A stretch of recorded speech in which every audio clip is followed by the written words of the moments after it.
Aujourd'hui encore, les croyances comme quoi il faut beaucoup d'argent pour investir en bourse persistent, mais nous allons voir dans cette vidéo qu'il est possible de faire autrement.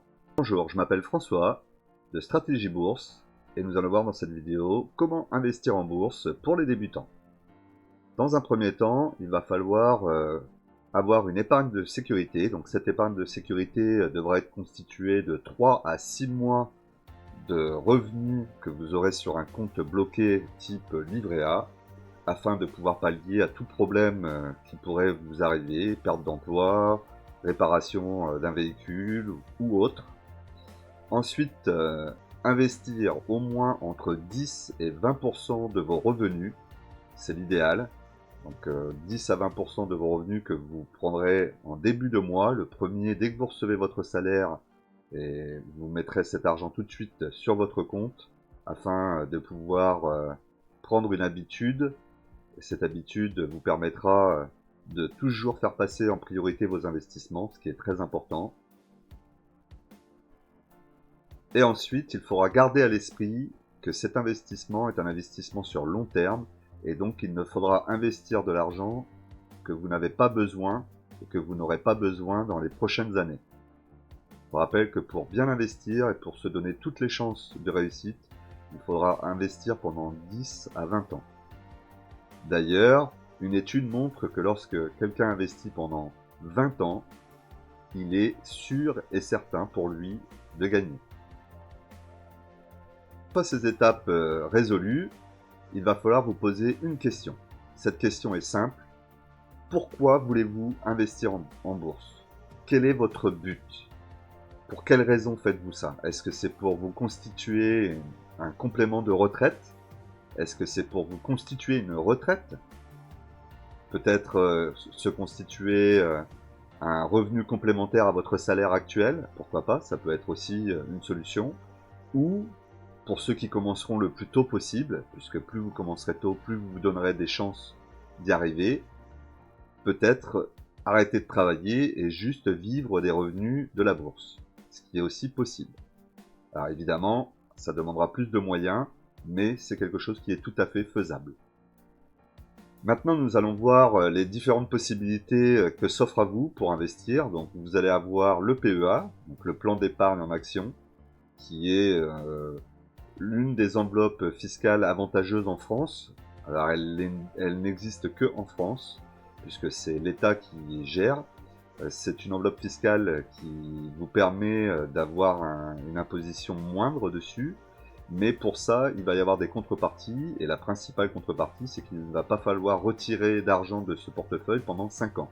Vous pourrez vendre vos actions, récupérer la liquidité et la réinvestir sur d'autres actions, par exemple, mais il ne faudra en aucun moment pendant ces 5 ans prendre l'argent du PEA et vous le verser sur votre compte bancaire, par exemple. Auquel cas, ça entraînera une annulation de l'avantage et vous vous retrouverez à devoir payer la flat tax. Ensuite, vous avez le CTO, donc compte titre ordinaire, qui lui permet d'investir dans l'ensemble du monde, et vous pouvez investir sur différentes classes d'actifs en Europe, aux États-Unis, en Asie. Vous avez différentes possibilités et il est très large, donc tout est possible. Dans les matières premières aussi vous pourrez investir, donc c'est quelque chose qui peut être très intéressant aussi à voir. Attention, le CTO, vous aurez une flat tax en France, en tout cas jusqu'à présent elle était à 30%. Elle risque d'augmenter un petit peu, mais ça restera toujours très intéressant. Donc là, il faudra voir sur quoi est-ce que vous voulez investir. Est-ce que vous voulez investir sur le marché européen et surtout en France, et auquel cas le PEA est recommandé, ou vous voulez avoir un portefeuille international et investir aux États-Unis, en France, en Europe, et auquel cas là, il vous faudra un CTO. Une fois le portefeuille défini, maintenant, il va falloir définir la classe d'actifs dans laquelle vous voudrez investir. Donc, vous aurez plusieurs possibilités. Vous avez les actions, par le biais de stock picking, on appelle ça. Donc, vous achetez une action. Donc, par exemple, on va prendre Air Liquide, qui est une action très achetée par les bons pères de famille, dont je fais partie, évidemment. Donc, j'ai du Air Liquide dans mon portefeuille PEA. Donc, vous achèterez des actions Air Liquide.